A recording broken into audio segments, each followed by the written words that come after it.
ఇంకా రాజీవ్ రెడ్డి గారు రాజకీయ విశ్లేషకులు. అందరికీ నమస్తే అండి, వెల్కమ్ టు స్టూడియో అండి. ముందుగా డాక్టర్ షాకిర్ గారు నమస్తే అండి.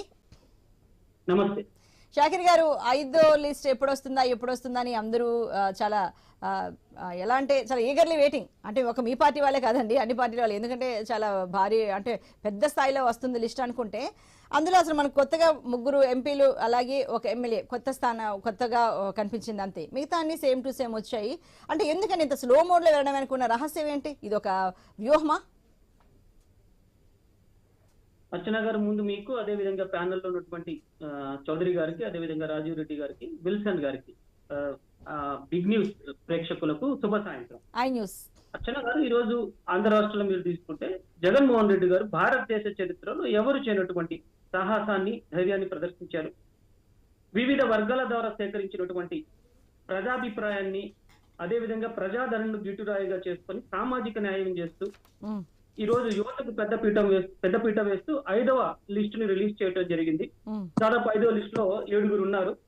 మీరు అంటున్నారు లిస్ట్ కొంచెం చిన్నదైందని. గతంలో మీరు పరిశీలించుకున్నా కూడా 2వ లిస్ట్ 27, 3వ లిస్ట్ 21, 4వ లిస్ట్ 9, 5వ లిస్ట్ 7. అంటే దాదాపు మా కార్యక్రమం పూర్తవటానికి దాదాపు అంచులకు వచ్చేసింది. మాకు తెలిసి ఇంకొక లిస్ట్ కూడా ఉండకపోవచ్చు, లేదు ఇదే లాస్ట్ లిస్ట్ కూడా అయి ఉండొచ్చు.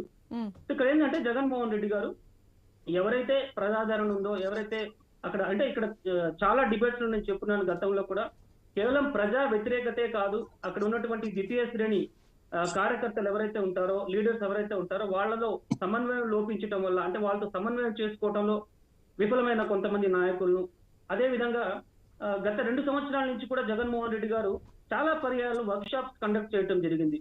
మీ ప్రజల్లో ప్రజాదరణ తగ్గుతుంది, మీది గ్రాఫ్ తగ్గుతుంది, మీరు గ్రాఫ్ పెంచుకోండి అని చెప్పిన తర్వాత కూడా కొంతమంది శాసనసభ్యులు కానివ్వండి, మంత్రులు కానీ దాని మీద దృష్టి సారించలేదు. కాబట్టి ఈ రోజు ఈ మార్పులు చేర్పులు అనేది జరుగుతూ వచ్చింది. అయినా కూడా గతంలో ప్రతిపక్షాలు ఎప్పటి నుంచో చెప్తున్నాయి జగన్మోహన్ రెడ్డి గారు దాదాపు 80 మంది ఎమ్మెల్యేలు మారుస్తున్నారని.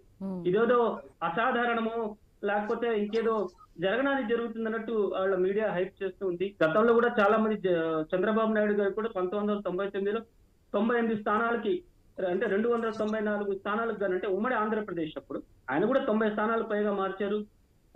నరేంద్ర మోడీ గారు కూడా 300 పైన స్థానాలు, పార్లమెంట్ స్థానాలు కూడా మార్చడం జరిగింది.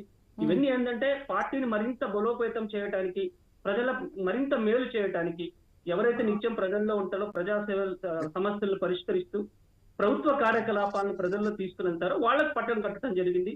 ప్రజాదరణని గిటురాయిగా ఈ స్థానాలను నిర్ణయించడం జరిగిందని చెప్తున్నాను. ఓకే, రైట్ అండి. మరి ఇదేశకు సంబంధించి ఉప్పులపాటి శ్రీనివాస్ చౌదరి గారు, టీడీపీ పత్రిక ప్రతినిధి, మాట్లాడదాం.